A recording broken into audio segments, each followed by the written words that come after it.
kid, if you really try to. No, wait. Cars? Ripped off. Frozen? Ripped off. Kung Fu Panda? You couldn't even guess how many rip-offs there are of that film. The film industry... Whoa, what? Wait, whoa. Give me a minute here. You couldn't even guess how many rip-offs there are. Bro, there's a tiger like, hey, look, would you like some noodle? And he's like, nah, I want some of them. I want some bow. And oh yeah, okay, good order. Where's that money? Where's the money? That money. But the sad thing for some of us is that not everyone can be cranking out beautiful Disney features that will last for decades to come. For the rest of us, if you're wanting to make some quick cash, you gotta jump on some trends. And that's exactly what these companies did when they decided to rip off some of the most popular films of all time with a what the heck? What? I'll admit, I've fallen for it before too. Iron Man? How about Iron Hero? What it does?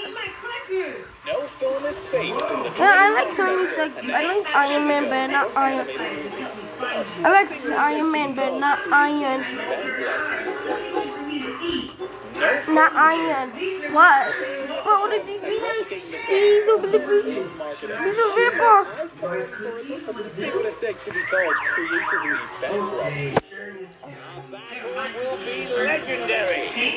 Disney Pixar's Onward was a pretty good film. Teenage elf brothers Ian and Barley embark on a magical quest to spend one more day with their late father. Due to COVID-19 and staggered release dates regarding streaming, Onward is still locked behind paywalls and is still showing in some theaters worldwide outside of the U.S. That's why if on your way to find a way to stream it, you may have accidentally rented its ripoff. Homeward. This uncanny twin was made by the notorious studio The Asylum, a studio that has become well known for its intentional bad ripoffs and cash grabs of famous movies. I'm sure you've heard of Sharknado, but what about Sunday School Musical, Independence Day, Titanic 2? Homeward tries its best to replicate what it saw in the Onward trailer, with the characters' last names being similar, magical modern settings, and the marketing. I like it, but not a lot. I don't like it. The plot's just different enough to not start a lawsuit, but that's the case with Asylum. It was released around the same time, but if you started watching the two, you could tell which one was a scam.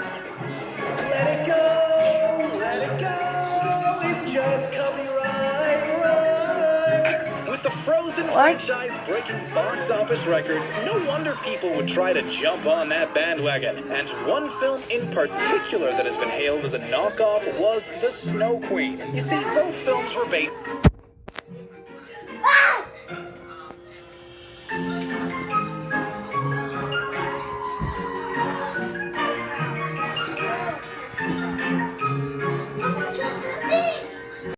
in particular that has been hailed as a knockoff was The Snow Queen. You see, both films were based off the story by Hans Christian Andersen. Well, this is very ugly. A lot of Disney's films are based off public domain fables, so The Snow Queen. Disney, very ugly. You can't list that in a lawsuit. Let it go! The film This The is a Snow Queen rip-off. was interpreted as a cheap Frozen knockoff because of the timing of its English dub release and its marketing. Those are some cheap animation. Were separated by a year. Snow Queen in 2012 and Frozen in 2013. The studio behind the Snow Queen Wizard Animation has gone on to make 3 more Snow Queen movies and a TV show called Yoko, which have been major successes for the Russian animation industry. Russia? That doesn't mean there haven't been more blatant attempts to jump on the bandwagon. Russia? How about the Russia robot? What about Cosmo but a Russia robot? When does a Russia animation show? Tapito. Again, elsewhere. Back in 2013, a company called Phase 4 Films released a DVD called Frozen Land. See if you can spot the difference. Turns out that Phase 4 acquired the rights to a film called The Legend of Cirilla. They then retitled it for release on DVD around the same time as Frozen. It's quite obvious from Frozen Land's cover that this was a sly attempt to get in on some of that Frozen cash. The film has near to no similarities of plot, apart from the fact that they are both both set in snowy landscapes. As a result, Disney filed a trademark infringement lawsuit regarding the confusingly similar logos and designs.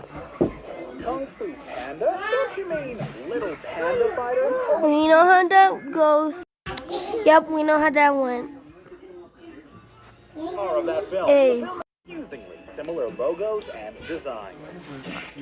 Kung Fu Panda? Don't you mean Little Panda Ew. Fighter? Or wait, do you mean Chopkick That's Panda? better. Kung Fu Rooster? No. Legend of Kung Fu No. Rabbit? Adventures of Panda No. Warrior? The Prodigy? Kung Fu Masters? I could keep going. I got a whole list here. Kung Fu Panda is, for some reason, a favorite for Mockbuster Studios to make rip-offs of. While not all of these films have the exact same plot, a lot of these films can be easily mistaken for Kung Fu Panda by your grandma trying to get your favorite movie from the bargain bin. But what do you get when you go into the actual plot of some of these films? Little Panda Fighter? It's about a panda janitor for a boxing ring who gets mistaken for another awesome fighter. Chopkick Panda? It's about a panda janitor to a dojo who has to save the village from a tiger villain. Adventures of Panda Warrior? A Chinese soldier is turned into a panda and joins an elite group of martial artists to take down a tyrannical leader. I mean, there's the similarities. Do you?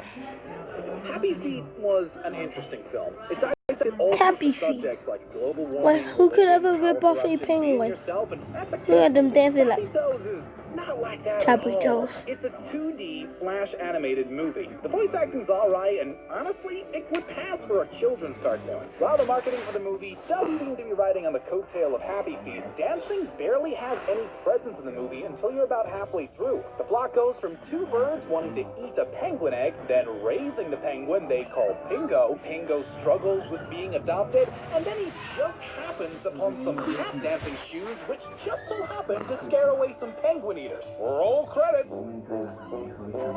The director of this film is Darryl Van Sitters, and the thing is, this seemed like a short stint in Mockbuster movie making. Along with his company Renegade Animation, he went on to make two more films you may be familiar with if you're into your Mockbusters. The other two films were Chopkick Panda and Puss in Boots: A Furry Tale. Puss in Boot.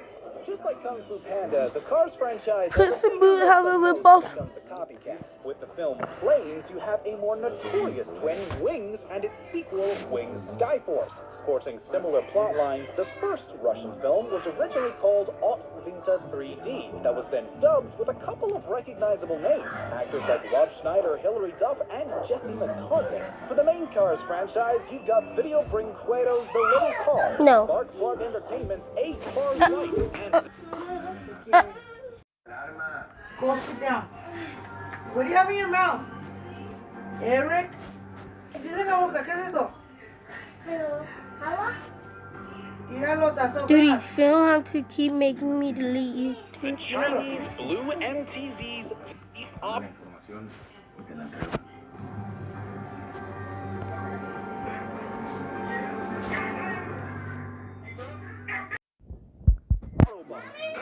Products taking various inspirations from the Pixar franchise, the Autobots even being sued for the incredible likeness of the poster. But those are only some of the more notorious ripoffs. I would like to introduce to you Wheelie, fast and hilarious. The ripoff with some competence. While the previous car ripoffs may have struggled visually, this film doesn't look that bad. A film animated in Malaysia, the characters are near identical. Wheelie is a spray-painted queen, and Putt-Putt is a The eyes are on the the plot is a bit hard to follow, and some of the stereotypes/comedy may be considered a tad offensive for today's times, but it was a lot easier to look at than some of the others. If you had a chance to change the title of your film to make Rafe? would you?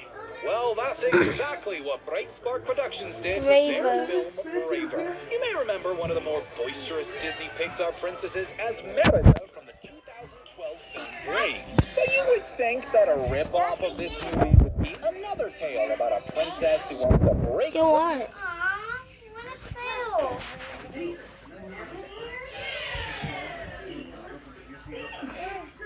They're on sale. They're cheaper than if you get both, they're cheaper. If you get both, they're more expensive. Like they'll be like $60. There's also But this one is $44. From the shackles of her royal responsibilities. But braver. Yeah. if you put water in this cup, it changes color. So you would think that a ripoff of this movie would be another tale about a princess who wants to break free from the shackles of her royal responsibilities. But Braver is nothing like that. It's another film repackaged to look like Brave. The film you'll find yourself Stop watching. screaming. The Braver DVD case is a TV movie called A Fairy Tale Christmas from 2005. It's not even a ripoff. It's just a scam. I wish I could scream. The company It's not even a ripoff. It's a scam. Bright Spark Productions received threats of legal action from Disney after they were made aware of this blatant trickery. Ah, the B-movie. Truly a cinematic masterpiece.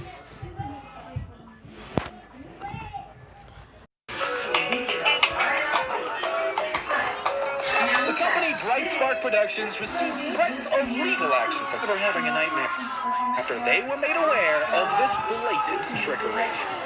Ah, the B movie. truly a cinematic masterpiece. If it's anything ugly, I will delete YouTube again. Listen to a reading of the entire I will delete YouTube again if it's ugly. This is why when I accidentally clicked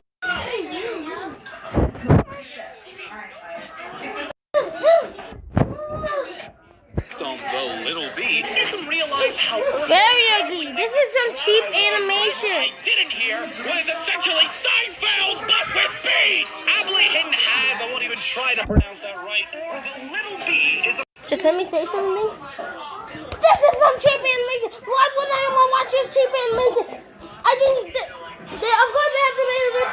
This is some cheap animation. Why is this animation so cheap? Seinfeld, but with bees. Aptly hidden has, I won't even try to pronounce that right, or the little bee is a film by the amazing Brazilian animation studio Video Brinquedo, who is behind some other great animated mockbusters such as The Little Cars, Gladiformers, Little Panda Fighter. Do we always have do we always have to show ugly video? Gladiformers, Little Panda Fighter, and Ratatouille. This company has made it their business. No. Little Panda Fighter and Ratatouille. What did they do to Ratatouille? Do we have to go do this thing again? Their business to create films based on other famous titles and get English dubs of them to market to an international audience. The animation is stilted, the plot is about war and switching societal roles, the environments are awful. They really have to make that Aside do from my fast. worst enemy. The thing is though, all of Video Brinquedo's dubs have some voices you may recognize. Who? Like, I don't know, maybe the original Ash Ketchum Veronica Taylor? What are you doing here, guys? You're too good for this. Are you all right? No. Bug Bites and Ends Life is a mockbuster made in 1998, around the same time as DreamWorks' Ants and Disney's A Bug's The Life. ugly is really ugly. I deleted YouTube like 10 times. Now this is my 11th time. It God. was reportedly the first 3D mockbuster made by Ripoff This is better. Spark Plug Entertainment. The The cheap plot is animation incoherent, better the animation is bad, than and Disney's A Bug's that. Life. It was reportedly the first Yeah. 3D mockbuster made by Ripoff veteran Spark Plug Entertainment. The plot is incoherent, the animation is bad, and it's boring. It's horrible. I have nightmares about it. Watching all these films is making me slowly lose my mind. The best thing about this DVD, though, because it isn't even funny to watch, because it only came to around 25 minutes long, it wasn't long enough to be considered a movie. As a result, the company shipped it with other public domain cartoons on the VHS and its later DVD release. And if you look up reviews for the DVD, many people consider the filler cartoons to be better than the actual animated movie.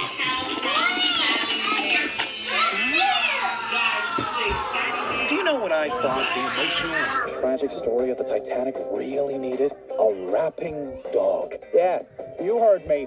A rapping dog. Ryan, get a pitch meet on this ASAP. The story of Titanic is No, you can. based on real life, so this I don't isn't want technically a rip-off. But given these films were released around 1 to 3 years after the original Titanic, it's fair to say they were maybe trying to ride on the coattails of the original award-winning film. From 1999, we have The Legend of the Titanic, which features an old anthropomorphic mouse telling his grandchildren the true story of how everyone from the Titanic was saved by a kraken after the ship was sabotaged by some ex-prisoner sharks who were in on an evil whaling scheme run by a generic villain with an eye patch. But wait, it gets better. From 2000, we have Titanic, The Legend Goes On, a film where the Titanic does sink, but not without a bunch of anthropomorphic animals portraying confusing stereotypes, some evil stepsisters, and more side plots than you can shake a stick at. And of course, the rapping dog will be buttoned up laughing because it's party time. But wait, we're not done. From 2004, we have In Search of the Titanic, a sequel to the 1999 film. We see a bunch of the main characters from the original film go to Atlantis and find the remains of the Titanic. But wait, I've saved the best for last. The Secret Life of Pets isn't a movie I would see again. It's pretty. What? The Secret Life of Pets? Down to a T. If anything was going to get ripped off, I would have expected the Minions, but nope. Let me do the pleasure of showing you the Illumination Pets movie ripoff, Funny Pets 2. What happened to Funny Pets 1? What, do you expect me to make sense of this anymore? Shared by the geniuses at Wow Now Entertainment, this film is nothing short of a masterpiece. Wow. Don't disable YouTube again. I mean, who would have thought that using the same shots and movements repeatedly throughout the film would never get tiring? Heck, they don't even leave the couch. Why bother when you're just showing animal videos and some poorly animated pets reacting to those videos? That's all they do for an entire movie. It's not funny. It's bad. That is I can't do this anymore. What kind of movie is this? Water. You were like, take that. Yeah, stupid owner. And there you have it. Well, that's that. I don't even want to be here anymore.